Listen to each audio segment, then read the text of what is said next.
Ya estoy grabando.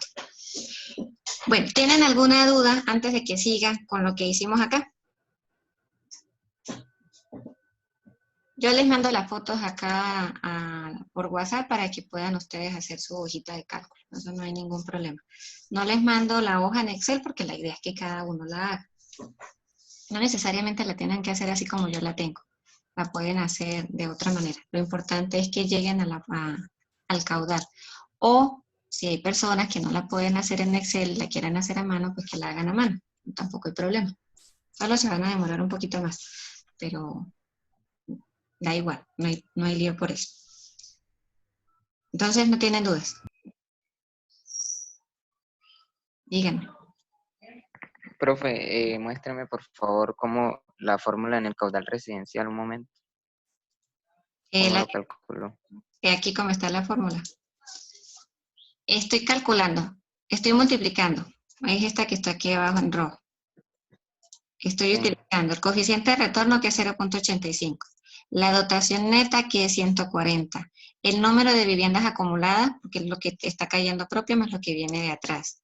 Por el número de habitantes que hay por casa. Y todo eso lo divido en 86.400 para que la respuesta me dé litros por segundo.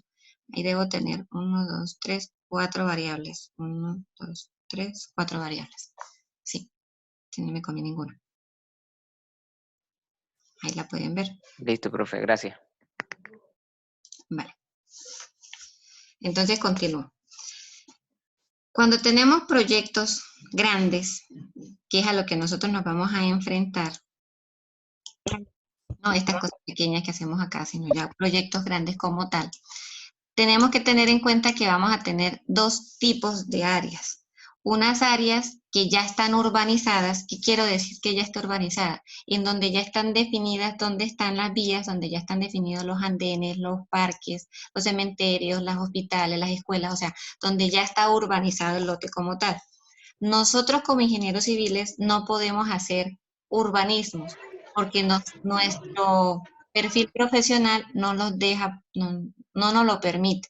Que nosotros a veces suplantemos esa actividad es muy diferente a que tengamos el registro calificado para poderlo hacer. Eso lo debe hacer es un arquitecto o un urbanista, a menos que sea un ingeniero que haya estudiado carreras afines a hacer urbanismo.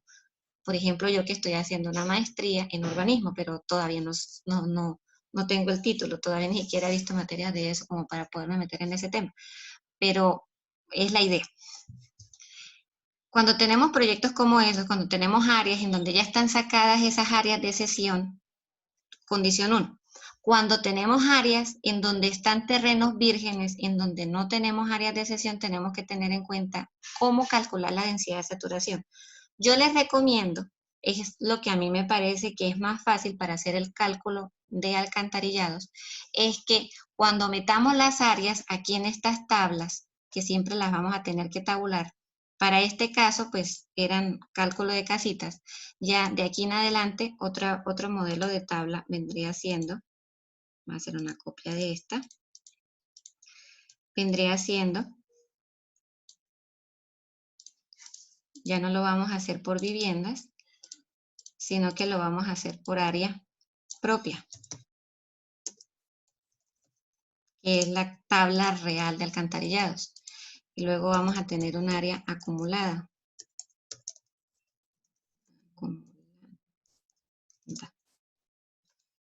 Es la que está aquí. Y luego sí vamos a tener un caudal residencial en función de esa área. Nosotros vamos a tener posiblemente una densidad de saturación o vamos a tener varias densidades de saturación. Y en este caso no la voy a dejar en esta tabla porque nosotros esas densidades las tenemos aquí en esta parte que dice datos, que dice densidad de saturación. Acá la tenemos, densidad de saturación. Entonces aquí es donde la vamos a escribir, la voy a poner en rojo. Esto es lo primero que les voy a explicar, cómo se calculan esas áreas de saturación. Entonces, cuando ustedes van a colocar aquí las áreas, ustedes van a decir, si fuéramos a hacer este proyecto por área, entonces ustedes van a coger y van a calcular el área que le va a caer, pero de aquí no, le van a descontar andenes, le van a contar solamente áreas de casa. Me estoy viendo como un poquito torcido. y van a coger, es el área que tengo acá señalada.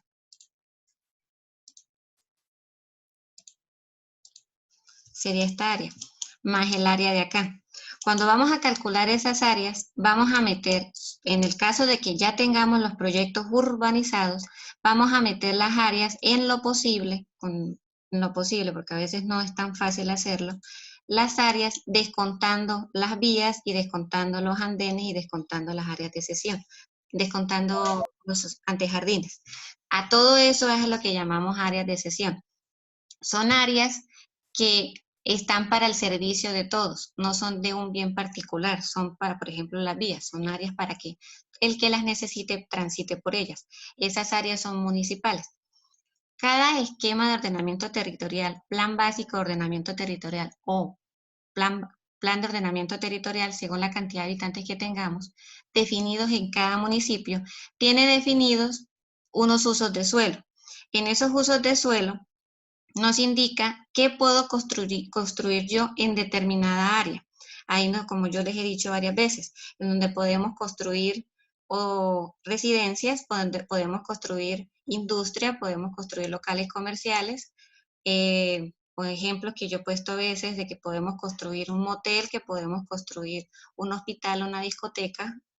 Todo eso está definido en los usos de suelos que tienen nuestros esquemas o planes de ordenamiento territorial. Eso lo tienen todos los municipios o todas las ciudades de Colombia. En esos documentos ya están definidos los suelos. Entonces, por ejemplo, para el caso puntual de Ocaña, que es el Plan Básico de Ordenamiento Territorial que yo medio conozco, porque no es que lo conozca mucho, pero es el que he estudiado para estos casos. Allá nos dice que Ocaña está por comunas, entonces nos empiezan a marcar a través de un mapa de colores cómo está zonificada la región de Ocaña y cómo podemos construir nosotros en este proyecto.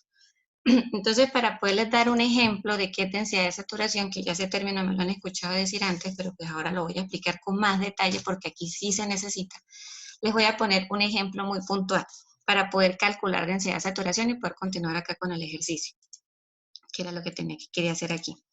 Tenemos dos opciones, entonces, opción de terrenos urbanizados. Entonces, en esos terrenos urbanizados yo necesito saber dos cosas. ¿Cuál es el área total? Entonces, esas áreas, como ya están urbanizadas, cuando yo las vaya a meter allá en mi tabla de Excel para cálculo de caudal, voy a meterla solamente el pedacito del área, descontando andenes, antejardines, calles, parques, o sea, solamente voy a meter el área que va a producir agua residual. Solamente voy a meter los bloques. En este caso, pues sería el área de las casas, por ejemplo. Y necesito saber cuántos habitantes en promedio habría en ese espacio. Entonces voy a necesitar, lo voy a dejar aquí, número de habitantes que estamos asumiendo que van a ser de 4, que es un dato asumido. Y vamos a necesitar también el dato de área. Entonces, la teoría nos dice que la densidad de saturación es el número de habitantes en unidad de área, en donde nos recomiendan que esa unidad de área sea en kilómetros cuadrados o hectáreas. Para nuestro caso vamos a trabajarlo con hectáreas porque nos facilita el cálculo o porque yo se los estoy pidiendo, se los sugiero, porque de esa manera siempre lo he hecho. Es más fácil hacerlo que por kilómetros cuadrados. Entonces, cuando tenemos lotes urbanizados, vamos a hacerlo en función de una hectárea. Y una hectárea son 10.000 metros cuadrados, perdón. Una hectárea, entonces una hectárea es igual por 10.000 metros cuadrados. Estaría metros cuadrados. Entonces, el número de habitantes, ahora tengo que sacar, que es el otro dato. Son dos datos que yo les decía. Necesito el número de habitantes y necesito el área promedio de una vivienda. Entonces, ¿cuál es el área promedio del espacio en el que yo esté trabajando? Entonces, para eso es que yo me tengo que ayudar del plan de ordenamiento territorial o PBOT o EOS, lo voy a dejar en POD. Me tengo que ayudar del POD. Allá es donde me dicen, usted en ese espacio puede construir viviendas de interés social, en ese espacio puede construir viviendas de interés prioritario, en ese espacio puede construir vivienda campestre, en ese espacio puede construir viviendas de 2 y 3 pisos. En ese espacio usted puede construir viviendas verticales de hasta 10 pisos, de 15 pisos, qué sé yo. Ya ahí nos están definiendo qué se puede construir. Entonces yo necesito saber en el sitio donde yo vaya a estudiar qué me dejan construir. Entonces voy a poner dos ejemplos puntuales de acá de Ocaña. Todos sabemos dónde queda Torres del Cable.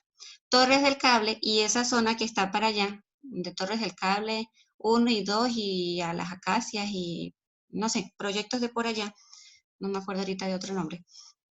Eso era una zona rural, que le cambiaron el uso del suelo y lo volvieron residencial campestre. Nuestro PBOT dice que para los proyectos residenciales campestres, el área mínima construible por vivienda debe tener un área de 1000 metros cuadrados. Y en esos 1000 metros cuadrados solamente puedo construir una unidad familiar que no pase de 300 metros cuadrados.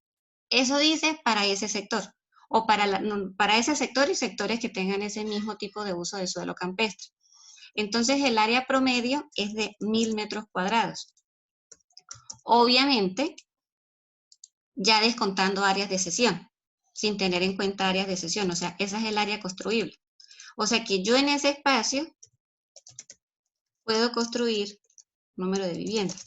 ¿Cuántas viviendas? Pues simplemente dividir esos 10.000 en 1000 y puedo construir 10 casas. Yo puedo construir 10 casas, pero esto es teniendo en cuenta, o más bien descontando, o sin tener en cuenta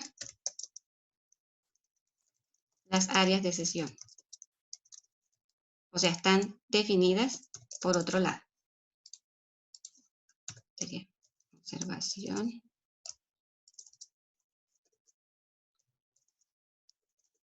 Para que vaya quedando como un orden y a ustedes también les quede fácil. Unidad. Valor. Vaya quedando como una tablita para una mejor consulta. Descripción.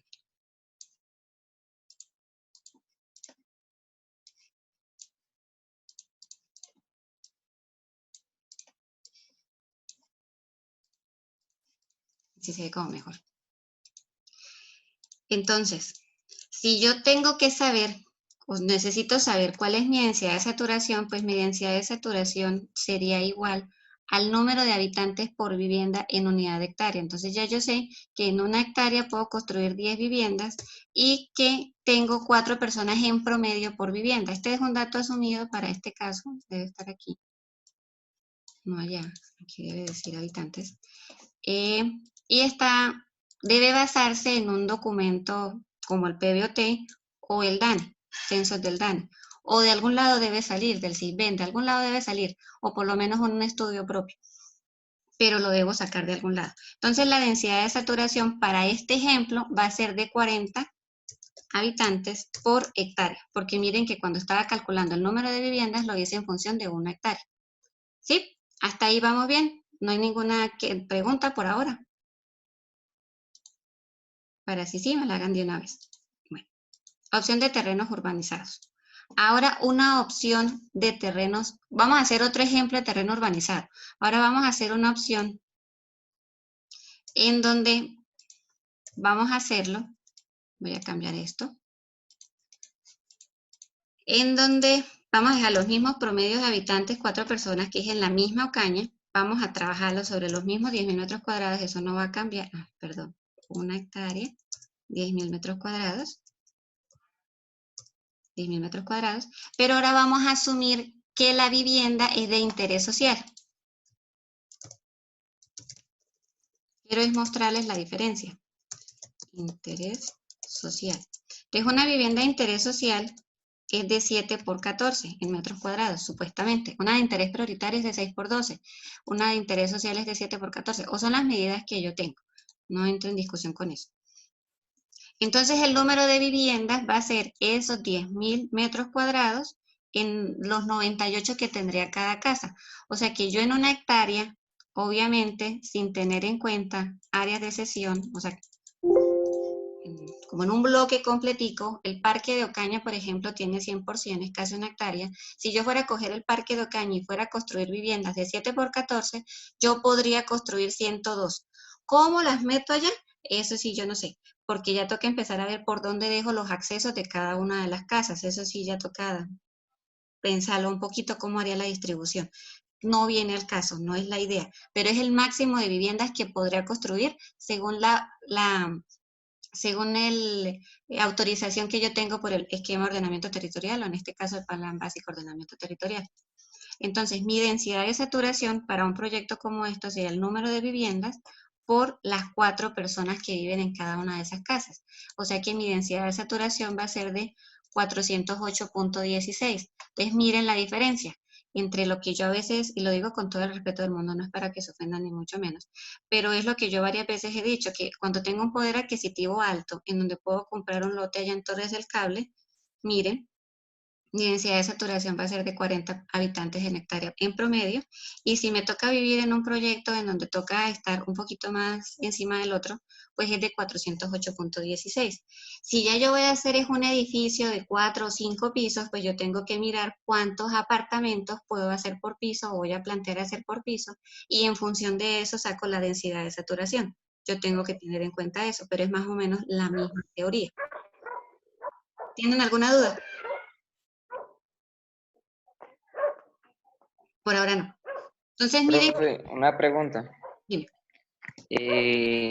El área promedio de la vivienda siempre se va a hacer sin tener en cuenta el área de sesión. Ya voy para allá. Entonces, para los casos académicos, o mejor dicho, para mis trabajos, los trabajos que ustedes van a hacer conmigo, vamos a asumir esto.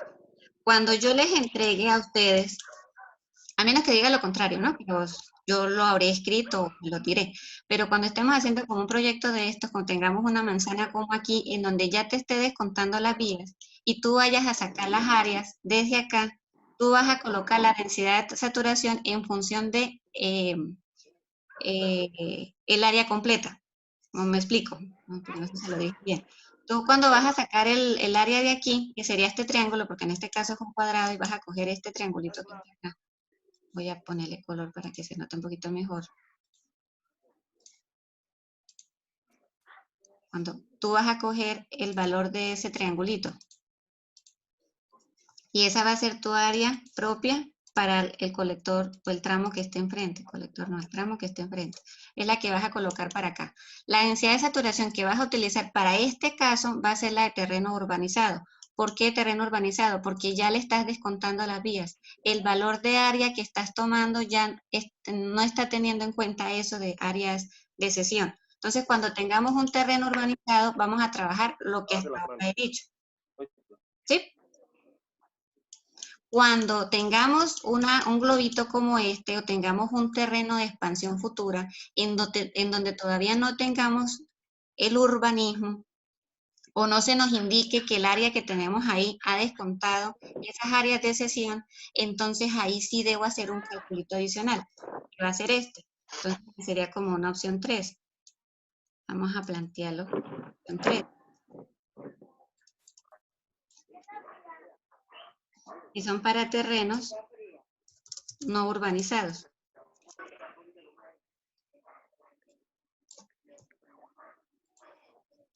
Revisa si llegó el agua. Terrenos no urbanizados. Entonces, ¿la diferencia cuál va a ser? Ahí nos toca, No, mi amor. ¿cuál es? Porfa, silencien los audios, los que no lo tienen silenciado, aquí voy a silenciar aún.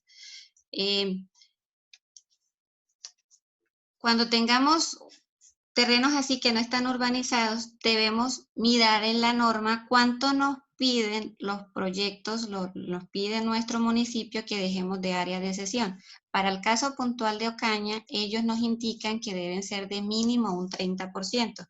Y ustedes saben que como cada metro cuadrado cuesta, pues uno va a estar muy pegadito a cumplir con ese porcentaje.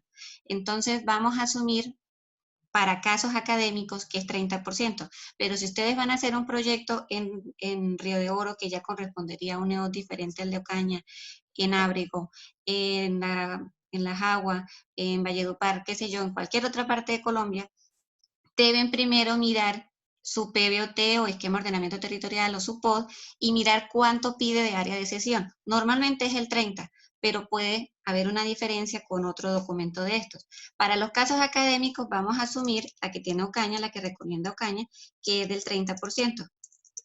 Asumimos 30% de área de sesión. Entonces, esta área que tenemos nosotros ahorita para cálculo, nosotros allá cuando vamos a hacer nuestra tablita aquí de cálculo de caudales, vamos a colocar el área completa que diga nuestro globito. Si nos dice a nosotros el área de expansión es de 20, ponemos 20, no le vamos a sacar nada. Vamos a colocar el dato tal cual como está en el plano. Pero cuando vamos a calcular la densidad de saturación, vamos a calcularla en función del máximo de viviendas que podríamos construir teniendo en cuenta ese porcentaje de sesión. O sea, vamos a multiplicarlo por el 70%, porque el 30% se va para vías, se va para andenes y se va para otras cosas. Ese 30% que se va en calles, por así decirlo, quiere decir que solamente el 70% es construible. Por eso lo multiplico por 0.7.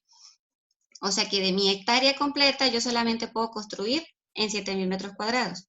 Y si las casas que yo puedo construir, por ejemplo aquí que dice la copia, con vivienda de interés social, que sería un área equivalente de 98, en una hectárea de terreno virgen, de los 7.000 metros cuadrados que puedo construir, podría construir un máximo de 281, de 71 viviendas. O sea que mi densidad de saturación con mi densidad poblacional sería de 285.71 habitantes por hectárea.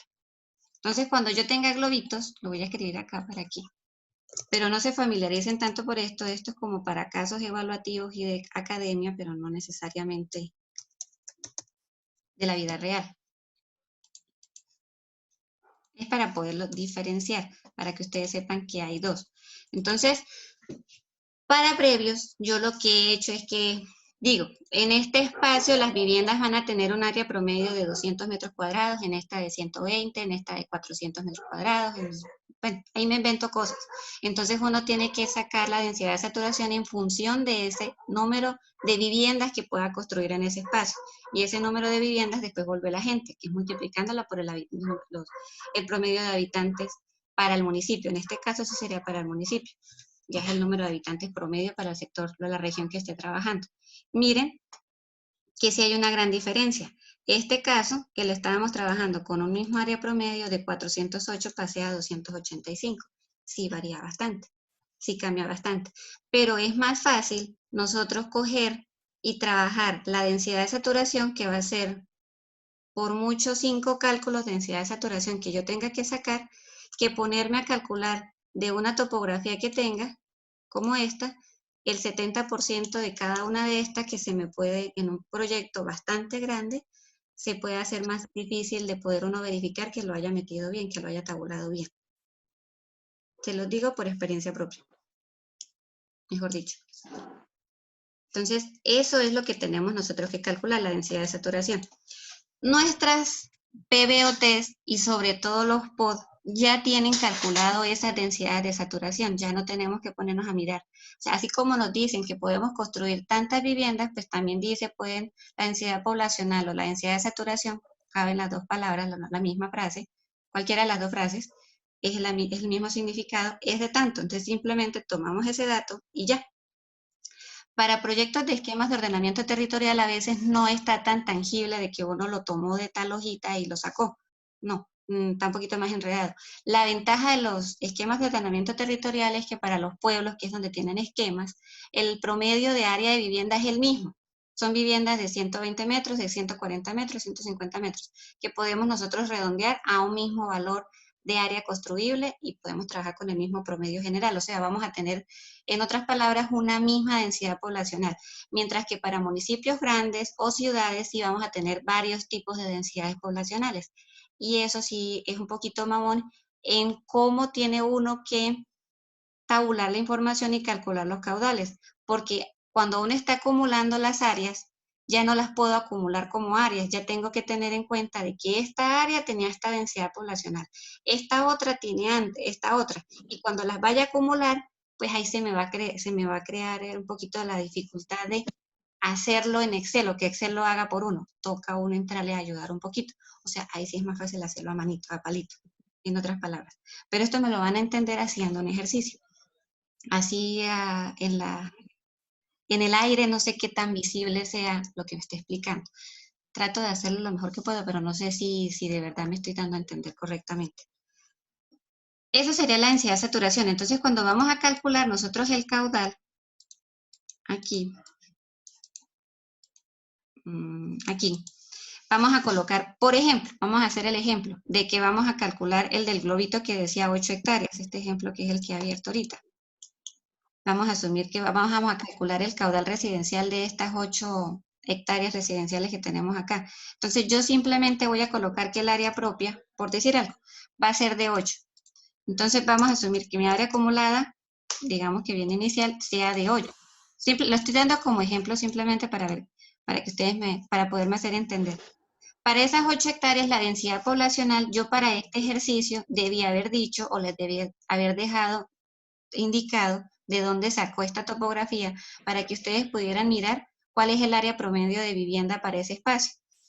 Cuando nosotros tenemos un área de expansión, en los esquemas de ordenamiento territorial, nos dicen el tipo de uso de suelo que va a tener. Eso nos lo indica ese esquema de ordenamiento. Entonces allá nos van a decir, vamos a tener estas áreas de cesión, estas áreas de expansión futura, perdón, y van a ser de vivienda de interés prioritario, interés social, de interés común, de interés yo qué sé, cualquier cosa, cantidad de información que pueda tener un esquema. Por ejemplo, acá en Ocaña, tenemos que la expansión futura, Ocaña tiene expansión futura allá para el área de Torres del Cable y es vivienda residencial campestre, entonces ya sabemos que sería la primera opción de densidad de saturación que calculé. Pero también puede decir, no, va a ser por la parte de Latillo y la vivienda de allá de ese sector va a ser en promedio de 100 metros cuadrados. Entonces, en ese caso, pues tengo que utilizar la densidad de saturación 2 o 3, la otra que miré, la otra que calculé. O dice, no, la vivienda que usted va a tener, el proyecto de vivienda va a ser, o proyecto que vamos a hacer de alcantarillado va a ser acá cerca de mi casa, donde queda Gran Señora, y el área promedio de vivienda de allá es de 150 metros cuadrados. Entonces, en función de eso, yo calculo la densidad poblacional y calcularía el caudal. Se tiene que ir mirando en función de cada uno.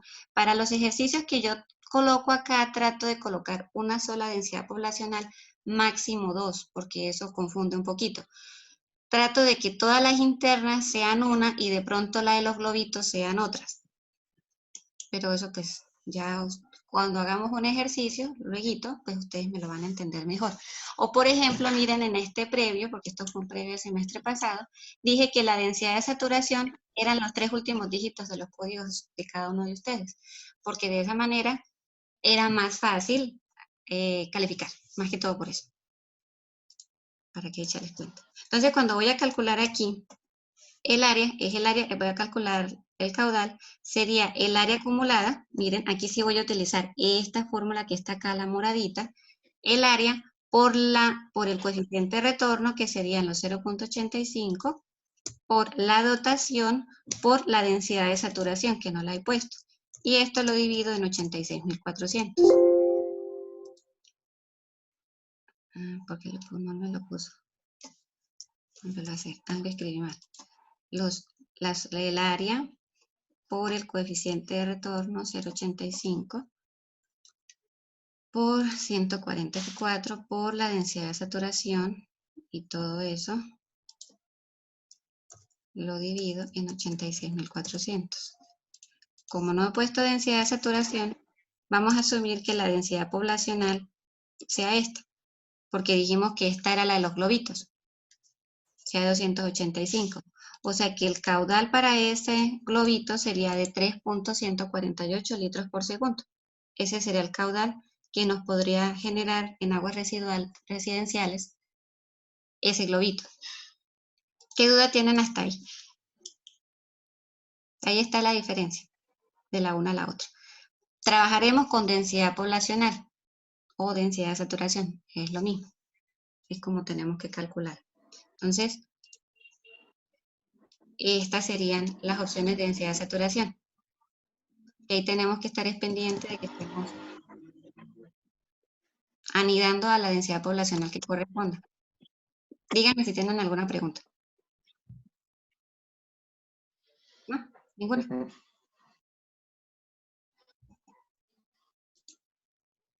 Bueno, entonces sigo.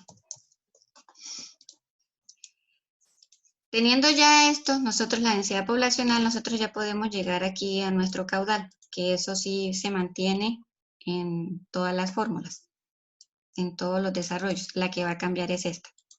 Alguien me preguntaba ayer, y recuerdo su pregunta y por eso se la transmito a ustedes, me decía, profe, cuando estemos haciendo las áreas residenciales, debemos tratar de tener en cuenta si hay áreas de cesión o no. Cuando estemos haciendo las áreas institucionales e industriales, también debemos tener eso en cuenta. Y sí, miren, por ejemplo acá, cuando tenemos el área, cuando estamos sacando, por ejemplo, en este ejercicio, vamos a sacar el área comercial, que es el área donde yo tengo que calcular el caudal para estos locales comerciales, es donde debo meter, mejor dicho, el caudal que generen estos locales comerciales. Hoy no dice que son comerciales, pero asumamos que son locales comerciales. Yo tengo que sacar esa área sin tener en cuenta las vías, porque es el área que va a generar el agua residual. Las aguas de las vías se las tengo que dejar al alcantarillado pluvial, que eso es otra cosa. Eso lo estudiamos después. Entonces sí debo tener en cuenta esas áreas. Cuando estén dentro de un globito, como por ejemplo acá que dice industrial 2 hectáreas, no sabemos si tenemos que multiplicarla por 0.7 o dejarla full como está. Porque los caudales acá los vamos a sacar en función de un valor que nos recomienda la resolución. No lo vamos a sacar en función de la densidad poblacional. Y en este caso van a hacer lo mismo, van a tomar el valor tal cual como este acá, porque esta área industrial ya está posiblemente zonificada. Cuando tenemos un área industrial en nuestro esquema, o toca ver cómo nos lo dice nuestro esquema de ordenamiento territorial, PBOT o POD. Pero lo más probable es que ya esté esa área descontada de las áreas de cesión. Y en el peor de los casos que no esté descontada, pues va a sumar un poquito más de área. No es que sea mucha la diferencia. Residencias sí hay mucha posibilidad de aumento de vivienda. Estas sí tenemos que tratar de ser un poquito más específicos, de ser un poquito más claros, de cuantificarlas de la mejor manera. Estas áreas industriales institucionales se supone que ya está definido el espacio. Doy un ejemplo. La Universidad Francisco de Paula Santander, que es campestre, ya ella tiene su área definida, su área total zonificada, ya se sabe cuál es su área. Si nosotros fuéramos a hacer el alcantarillado de esta institución, nosotros trabajamos con el área completa. Dentro de esta misma institución hay unas subáreas de cesión, los andenes, los pasillos de nosotros, por donde pasamos nosotros, un montón de aspectos más, pero trabajamos todo el bloque. En esos casos sí trabajamos todo el bloque sin tener en cuenta si está incluida la cesión o no, mejor dicho, en palabras más castizas. Solamente eso lo vamos a tener en cuenta en función de las residencias, porque sobre las residencias es que vamos a tener que afectarlo por la densidad poblacional, que va a depender del número de viviendas que pueda construir. ¿Qué duda tienen ahí? ¿O me están entendiendo todo o no me han entendido nada? Ahora, la intención de que... puntos. Dime, te escucho. Ahí dijiste que pues, se podía multiplicar por 0.7. Eso depende de la norma, ¿cierto? Lo que dice la norma, si es Depende residencial de o la es... norma, sí. Pero para residencial Okay. sí hay que multiplicarlo por un porcentaje, que yo les estoy diciendo que sea 0.7 para el caso de Ocaña. Pero si están trabajando en otra región hay que revisar cuál es el porcentaje que pida. En la industrial, pues debería también multiplicarse por un porcentaje de cesión, pero también hay que partir de que si ya tengo definida cuál es la zona industrial que va a tener Ocaña, por ejemplo, aquí en Ocaña, se supone que nuestra área industrial debería estar localizada por la circunvalar, se supone. Entonces se supone que ya están definidas cuáles serían las áreas, que ya están descontadas esas áreas de cesión. Vuelvo y repito, se supone porque eso, una cosa dice la teoría y otra es la realidad. Pero cuando yo estoy haciendo un proyecto como estos, tengo que trabajar con lo que dicen los documentos técnicos legales que tienen los municipios. Entonces, toca ver la fuente, toca ver si ya está contada o no está contada. Para casos académicos, trabajen la completa. Por eso digo que trabajen las áreas como las tenga el plano. Y cuando vamos a calcular las densidades de saturación, sí miramos en función de qué área está, en qué área está metida. No sé si te respondí la pregunta. Sí. Bueno, ¿qué otra duda tiene? Ya casi se va a volver a cortar. Me falta No, una que cosa, fue, me falta una cosa por me decir. va a hacer un dentro del culo. Esto está como el video de ayer con la persona que se le olvidó apagar el audio. Bueno, Sí. pero es que ni cuenta se dio seguramente. Bueno, volviendo acá en el ejemplo, miren, les va a quedar de tarea, para lo cual en lo que puedan yo les voy a colaborar, de hacer estos ejercicios que yo se los voy a mandar ahorita ahí al grupo. Sé que hay gente que no tiene internet y ahí es donde va a quedar un poquito difícil, pero yo voy a pensar en cómo lo hago. Porque miren, las medidas que están acá son medidas de intercepciones viales. Lo que pasa es que aquí casi no se ve, pero estos son los pocitos. Las medidas que están acá, este 4116 es la medida que hay entre pozo a pozo. Es como si estuvieran haciendo un pórtico y es la entre ejes de viga a viga o columna a columna, según como lo quieran pensar o mirar. Pero la medida con la que tienen que trabajar para sacar las áreas debe ser esta que está en color verdecito, no sé cómo se llama ese verde, 100, como está aquí en AutoCAD. O sea que no la voy a sacar en función de 41, sino la medida que está acá adentro. Yo lo he hecho en proyectos, en cosas académicas que metan la misma. Miren que varía bastante. De esquina a esquina, donde yo voy a construir pozo a pozo, hay 41.56 metros para este ejemplo que estoy acá mirando. Pero el área de la casa no es de 41.56, sino de la casa no, de la manzana, es de